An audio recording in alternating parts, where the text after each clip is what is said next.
Ana, uma jovem artista de talento indiscutível, vivia aprisionada em sua própria mente. Seus traços, antes tão fluidos e cheios de vida, agora pareciam congelados pela superanálise.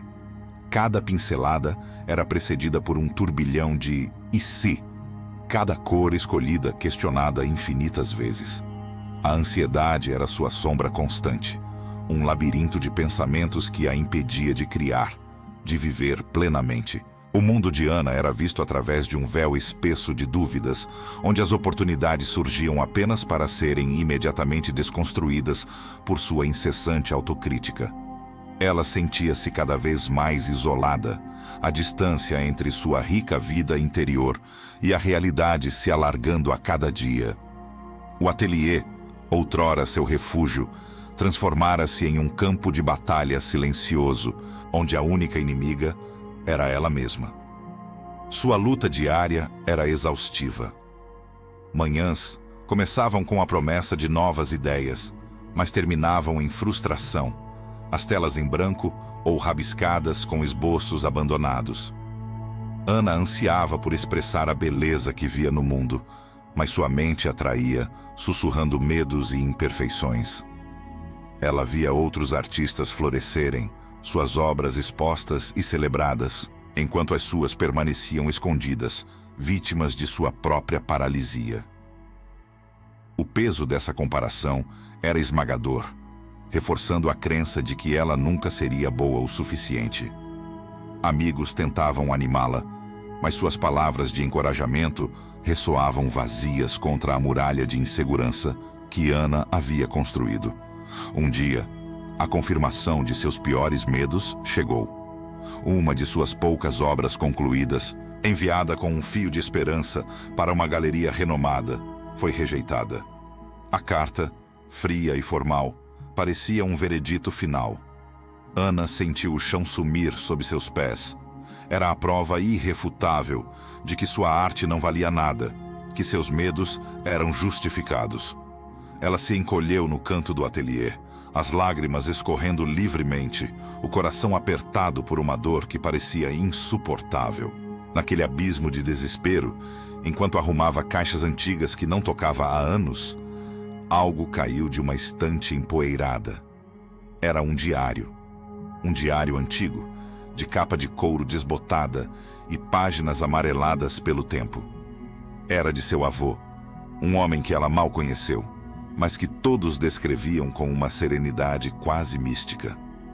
Ana sempre ouvira histórias sobre a calma inabalável dele, uma qualidade que parecia um sonho distante para ela.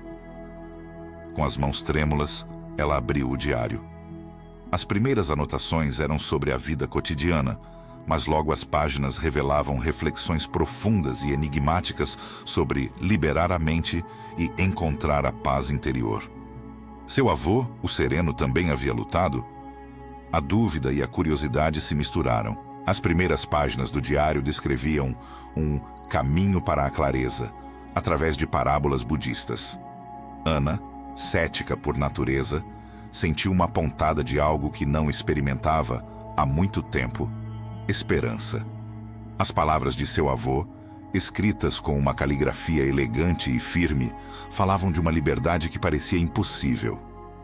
Ele descrevia a mente como um rio turbulento que podia ser acalmado, um labirinto do qual se podia escapar. Aquelas poucas linhas reacenderam uma fagulha dentro dela. Uma possibilidade minúscula de que talvez, apenas talvez, houvesse uma saída para a prisão de seus pensamentos. Era um gosto agridoce de um futuro que ela nem sabia que desejava. A última entrada daquela primeira sessão do diário terminava com uma pergunta que parecia sussurrar diretamente em sua alma, desafiando-a a confrontar sua própria resistência. Você está disposto a abandonar o que te prende para encontrar o que te liberta? Antes de continuarmos, inscreva-se no canal e nos diga nos comentários de onde você está assistindo. A pergunta ressoou em Ana, ecoando nos corredores de sua mente, antes tão cheios de angústia. Ela não sabia a resposta, mas a mera possibilidade de uma liberdade a instigava. Com o diário do avô firmemente nas mãos, ela tomou uma decisão. Seria um salto no escuro, mas a alternativa era permanecer na escuridão da sua própria mente. Seu primeiro passo foi hesitante, quase cético. Começou a praticar meditação, seguindo as poucas instruções que seu avô havia rabiscado. Sentar-se em silêncio, observar a respiração, era um tormento inicial. Sua mente, o macaco inquieto que seu avô mencionava, saltava de galho em galho, de pensamento em pensamento, zombando de seus esforços.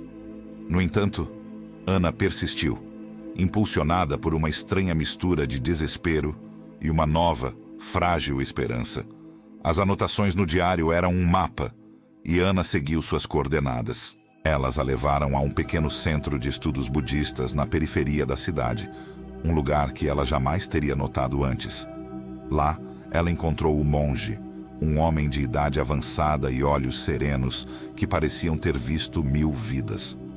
Ele não era um mentor direto no sentido tradicional, mas suas palavras, muitas vezes enigmáticas, ressoavam com os ensinamentos do diário.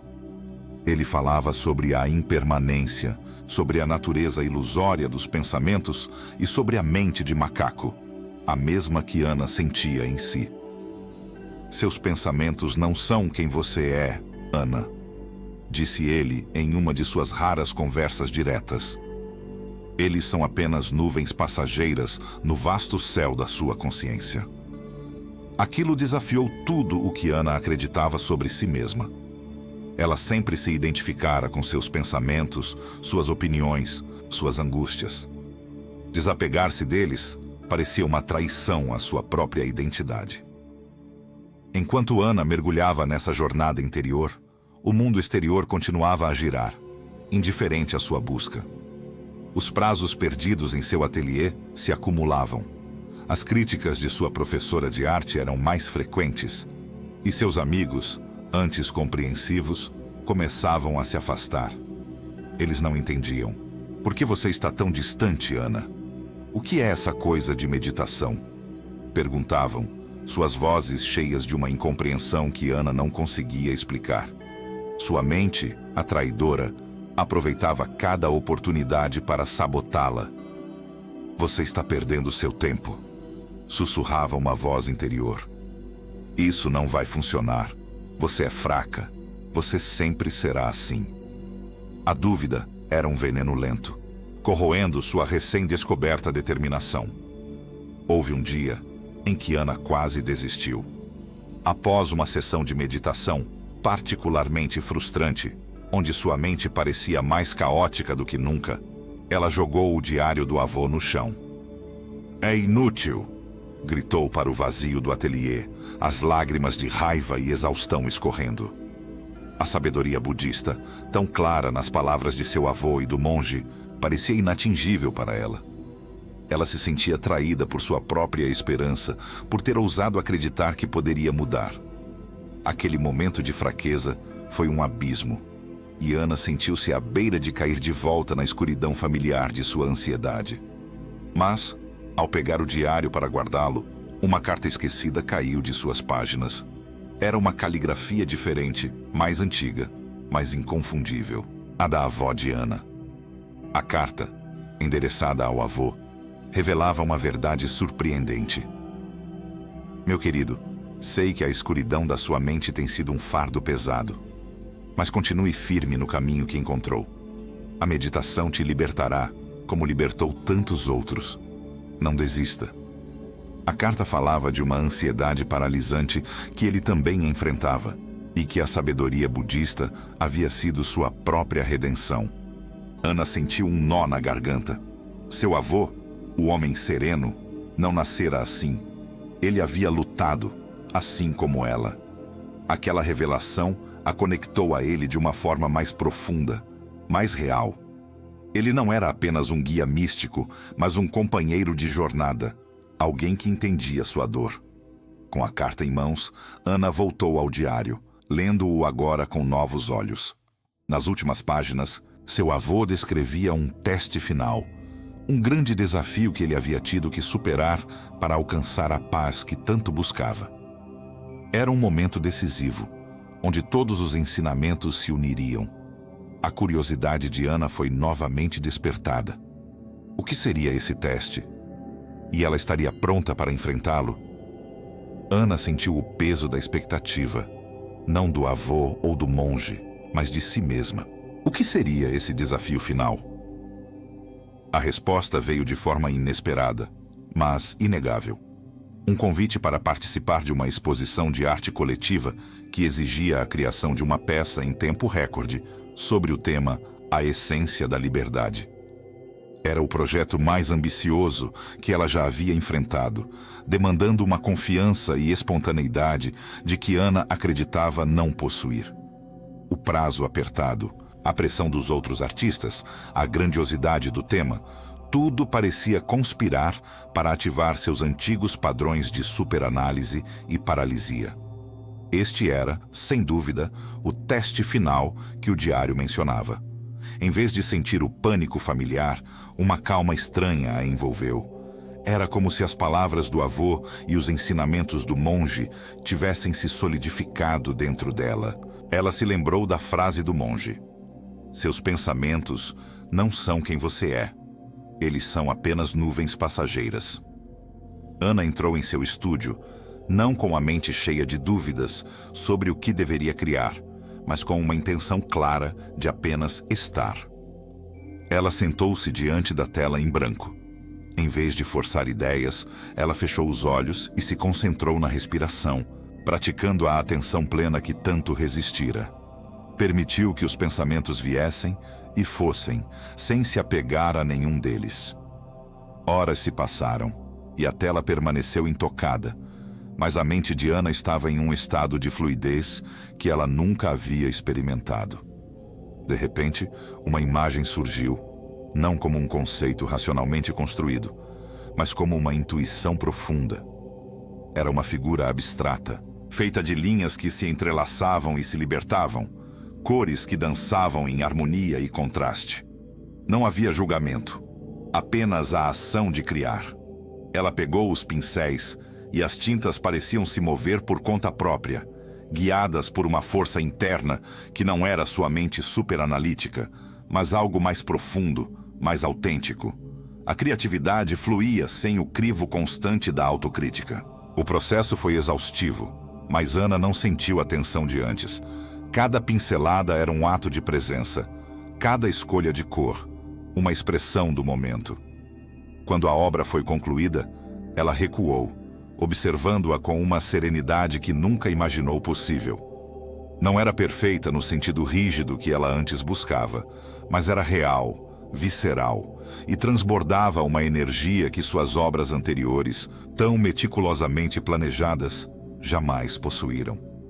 Era a mais autêntica e poderosa que ela já havia criado, um reflexo tangível de sua mente liberta. A tela, antes um símbolo de sua paralisia, agora celebrava sua superação. Naquele momento, Ana se perdoou. Perdoou-se pelos anos de autossabotagem, pela rigidez que a impedira de viver plenamente. Ela compreendeu que a verdadeira sabedoria não era eliminar os pensamentos, mas mudar a relação com eles. Não se tratava de não ter dúvidas, mas de não permitir que as dúvidas a controlassem. A aceitação de sua imperfeição era a chave para sua liberdade. Ela não era mais a mesma Ana, presa em um labirinto mental. Ela era uma artista renovada, uma pessoa íntegra, capaz de abraçar a vida em sua plenitude, com todas as suas incertezas. A exposição foi um sucesso. A obra de Ana recebeu aclamação, não apenas pela técnica, mas pela profunda emoção que transmitia. Mas a validação externa não era mais o seu motor. Ela sentia uma satisfação interna, uma paz que superava qualquer elogio. Ana decidiu que não guardaria essa transformação apenas para si. Ela começou a compartilhar sua história, a sabedoria budista que a resgatara, em pequenos workshops e palestras. Encontrou um propósito maior em ajudar outros a libertarem suas mentes, a navegarem pela turbulência dos pensamentos com a mesma serenidade que ela havia conquistado. Ana finalmente vivia no presente, com uma mente calma e um coração aberto.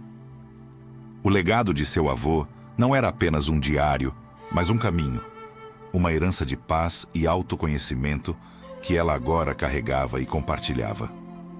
Ela havia encontrado sua própria essência da liberdade, não na ausência de pensamentos, mas na capacidade de observá-los sem ser arrastada por eles. A artista, antes paralisada, agora pintava sua própria vida com cores vibrantes e autênticas, honrando cada instante com a plenitude de sua mente liberta.